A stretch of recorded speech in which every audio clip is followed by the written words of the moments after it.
Bonjour à toutes et à tous. Je m'appelle Dr Richard Ndayishimiye. Je suis enseignant de l'Université du Burundi, doyen de la Business School université. Je coordonne aussi le centre d'incubation et d'accélération de l'Université du Burundi. Je suis aussi le représentant de Dayanari en Afrique francophone. Je viens surtout dans la technopédagogie.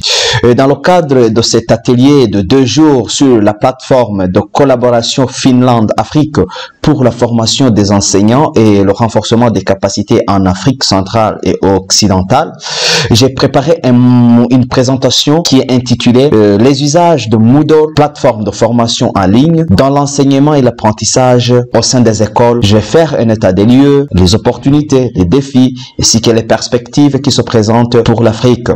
Voici mon plan de présentation. Je vais commencer par le contexte, puis j'aborderai un peu de problématiques, et puis suivra présentation de la plateforme Moodle et ses usages, et je vais conclure sur quelques éléments de questionnement. Cette présentation s'inscrit dans un contexte qui est le nôtre, un contexte mondial et un contexte surtout africain. Dans le contexte mondial, nous sommes en face du phénomène de développement de l'économie du savoir. Et là, ce phénomène est caractérisé par à la fois l'universalité de la science et avec surtout l'usage accru des technologies de l'information et de la communication et qui permet l'usage ou la mondialisation de la connaissance. Et sur les technologies de l'information et de la communication, nous avons le E qui veut dire enseignement ou éducation. Et dans ce contexte global, nous sommes en pleine période post-Covid-19 qui, vous le savez autant que moi, la Covid a vraiment bouleversé tous les systèmes, et y compris le système éducatif. De l'autre côté, du point de vue en Afrique, nous nous sommes inscrits dans un agenda 2063 et cet agenda de l'Afrique que nous voulons constitue un cadre collaboratif et participatif pour une Afrique unie et prospère. Et là, nous avons identifié 2 objectifs, l'objectif numéro 2 et l'objectif numéro 18, qui s'inscrivent dans le cadre du numérique, de la promotion du numérique pour un système éducatif de qualité. Passons par la présentation de quelques chiffres sur l'usage du numérique en Afrique, et nous voyons que selon ce rapport, il y a des pays qui se distinguent dans l'usage du numérique, à commencer par l'Afrique du Sud, l'île Maurice, etc. La liste n'est pas exhaustive, mais ça c'est des pays qui viennent en tête, et nous voyons qu'il y a des pays francophones et des pays anglophones, donc les pays africains. Cependant, malgré cette caractéristique de l'usage du numérique dans ces pays, il y a toujours la problématique de la fracture numérique qui reste importante en Afrique. La fracture numérique, comprenez que c'est cette différence entre les personnes ou les pays qui utilisent le numérique et les pays qui ne l'utilisent pas. Cette différence peut être observée au niveau du genre, la comparaison entre les hommes qui utilisent le numérique par rapport aux femmes, la comparaison des régions qui développent le numérique par rapport à d'autres. Ça peut être des régions rurales par rapport aux régions urbaines, etc. On voit que pas mal de pays africains sont en train de développer l'usage du numérique. Mais on ne peut pas dire que tout va très bien, parce qu'on voit que, à part que les systèmes éducatifs ont été ou sont en cours d'être révolutionnés par le numérique, on voit qu'il y a des réticences. Et cette transformation, cette révolution numérique s'accompagne de la transformation des méthodes d'enseignement et des méthodes d'apprentissage. Et on constate que dans les pays du Nord, les pays développés, les pays industrialisés, sont déjà en avance pour saisir des opportunités qui sont offertes par le numérique dans les systèmes éducatifs. Cependant, dans les pays africains, le constat est qu'il y a un faible usage ou une faible intégration du numérique dans les systèmes éducatifs, quoique il y a une évolution. Dans cette présentation, alors, l'objectif, c'est de pouvoir faire une exploration des usages du numérique en se focalisant sur la plateforme Moodle, qui est une plateforme d'enseignement en ligne, dans l'enseignement et l'apprentissage au sein des écoles, des établissements scolaires en Afrique. Et là, j'aborderai des aspects d'état des lieux, des opportunités, des défis et des perspectives pour l'Afrique. Pour comprendre Moodle comme plateforme e-learning, plateforme de formation en ligne, il faut se remonter vers son historique. La première version de Moodle a été mise en place en 2002 et comprendre Moodle ici, c'était vraiment très pertinent parce que il fallait trouver un outil, il fallait trouver une plateforme qui pouvait constituer un environnement d'apprentissage dynamique, modulaire, mais aussi orienté objet. C'est ce que ici le fondateur de Moodle appelle Modular Object Oriented Dynamic Learning Environment. C'est ça, c'est l'environnement d'apprentissage qui est à la fois dynamique, qui est modulaire, avec des formations, donc des modules de formation, avec des objectifs qui sont pointus. Et là, Moodle est constitué par des outils de conversion d'un programme traditionnel de formation vers un programme de formation en ligne ou à distance. Et c'est une plateforme d'apprentissage qui offre des opportunités pour un système unique, dynamique, robuste, sûr et intégré. Et le Moodle a ses spécificités dans la création des environnements d'apprentissage qui sont personnalisés. Et donc, à la base, il y a ce caractère de co-construction de contenus interactifs, des apprentissages, des enseignements. Moodle est vraiment spécifique pour la création de ce type de contenu. Et là, Moodle a aussi cet aspect, cette caractéristique d'être un open source. C'est un logiciel libre d'accès qui peut être utilisé par n'importe qui, n'importe quelle organisation, y compris les écoles.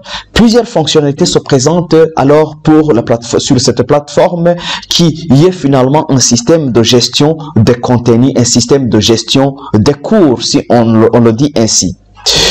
L'avantage de Moodle est que il y a aussi autour de cette plateforme une communauté de pratiques. Actuellement, il y a plus de 350 millions d'utilisateurs qui sont inscrits, qui ont des cours, qui ont déposé des cours sur cette plateforme.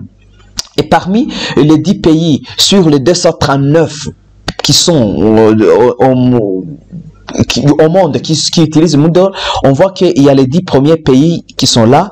Malheureusement, il n'y a pas de pays africains, ce qui est dommage, mais on voit que quand même l'Afrique commence à s'intégrer, à intégrer cette plateforme dans les usages, dans la formation. Ça, c'est le numérique. Et à chaque fois, chaque pays, on peut voir ces statistiques sur le site de Moodle qui est moodle.com. Quelles sont alors les parties prenantes avec qui on peut interagir sur cette plateforme qui est finalement le Learning Management System, le LMS. Ici, sur cette plateforme, il y a plusieurs intervenants, dont notamment le facilitateur qui peut être un enseignant, qui peut être un tuteur, etc.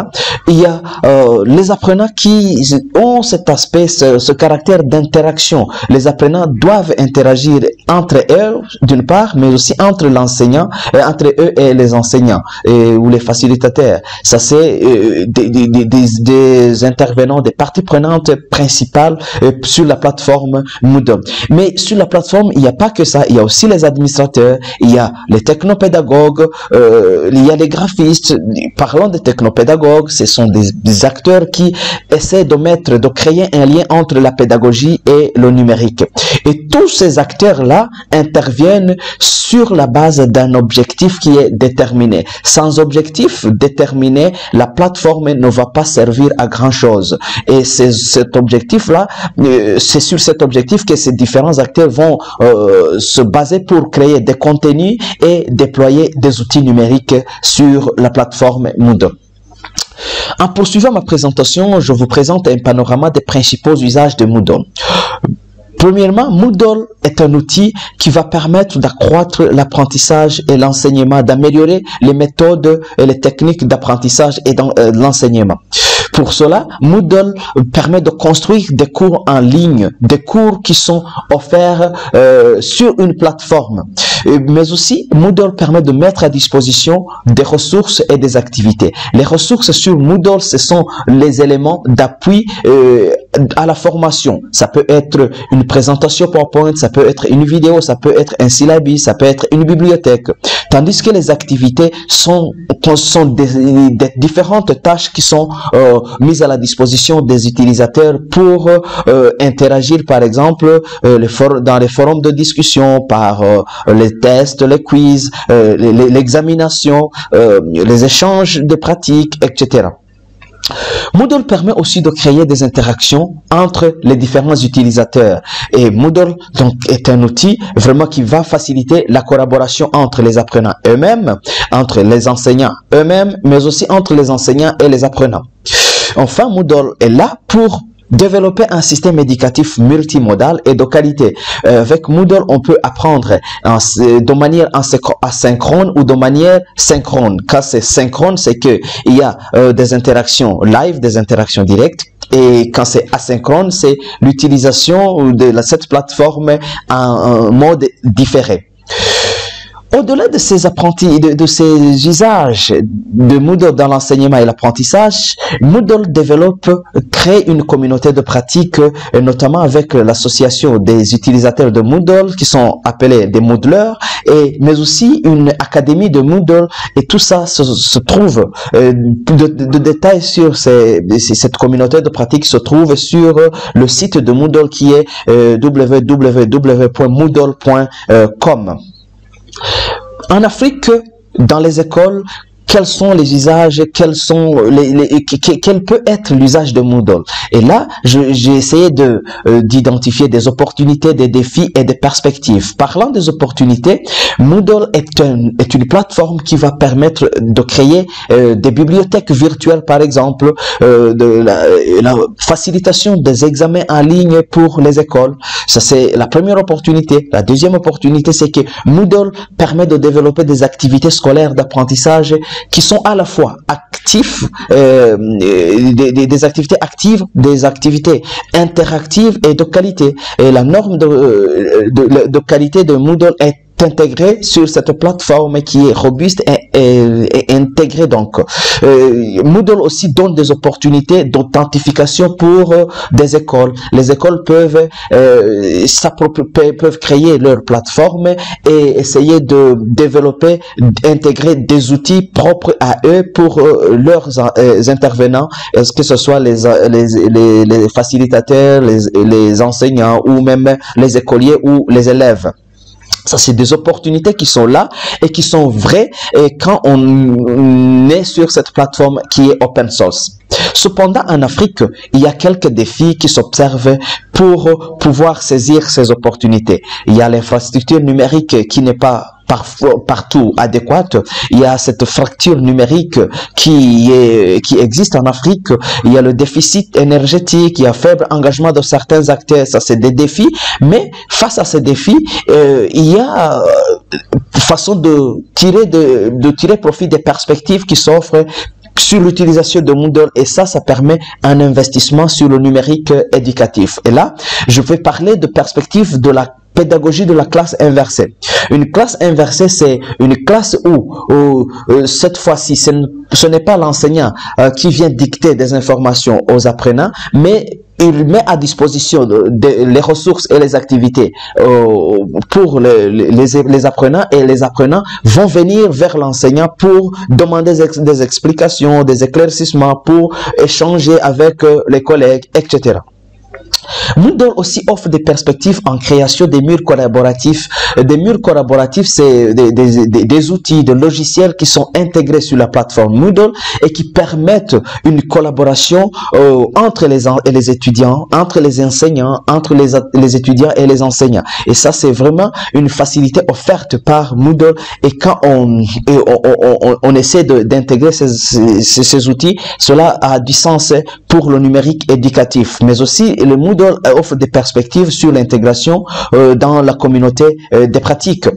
Je vais terminer par ma présentation par un panorama d'exemples de projets qui soutiennent le numérique éducatif en Afrique. Et je commence par ce projet-là sur le numérique au service de l'éducation en Afrique que vous pouvez visualiser ici. Et c'est l'Agence française de développement qui, en collaboration avec l'UNESCO, a mis en place le développement de ce projet où les étudiants, les écoliers ont une tablette pour apprendre à travers le numérique. Il y a ce projet aussi sur l'avenir numérique dans l'éducation en Afrique qui est développé par African Defense. Ça, c'est des projets qui sont là, mais aussi des projets Enabel, The Hobbit qui met en place des propositions pour financer des projets. Voilà, c'est des projets qui ont été développés au Rwanda, en Tanzanie, au Niger et en Ouganda, etc. C'est des projets qui sont là et qui promeuvent l'utilisation du numérique dans les systèmes éducatifs. Il y a aussi cette formation de pool de technopédagogues. Je rappelle que les technopédagogues, c'est ces personnes-là qui essaient de créer un lien entre la pédagogie et le numérique.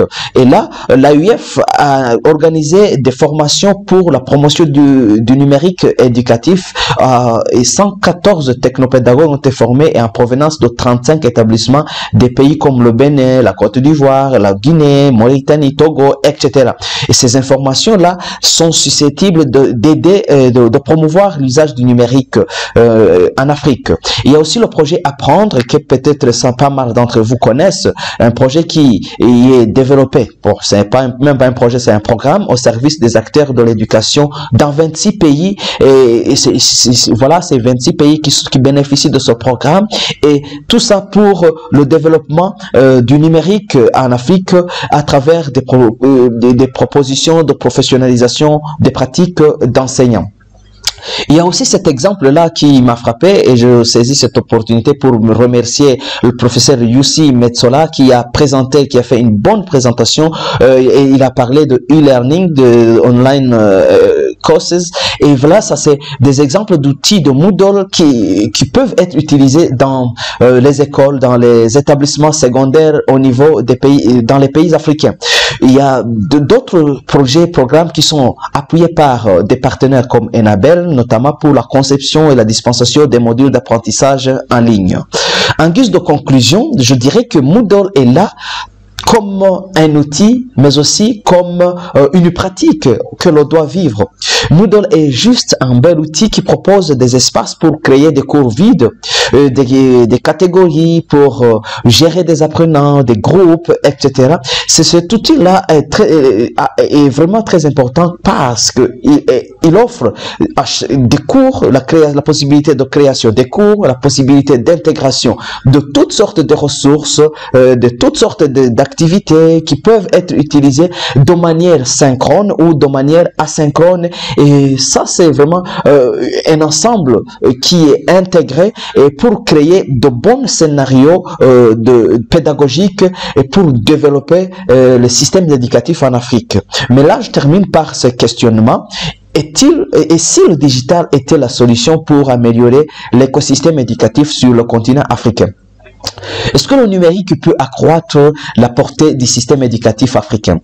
Comment le numérique peut-il aider à réinventer l'éducation de base en Afrique? Les systèmes éducatifs sont-ils vraiment prêts à s'embarquer dans le numérique éducatif? Et ça, c'est des questionnements qui ouvrent le débat sur l'utilisation du numérique en Afrique. Vous avez vu les défis que l'on observe. Et voilà quelques références sur l'utilisation de Moodle en Afrique. Et je vous remercie.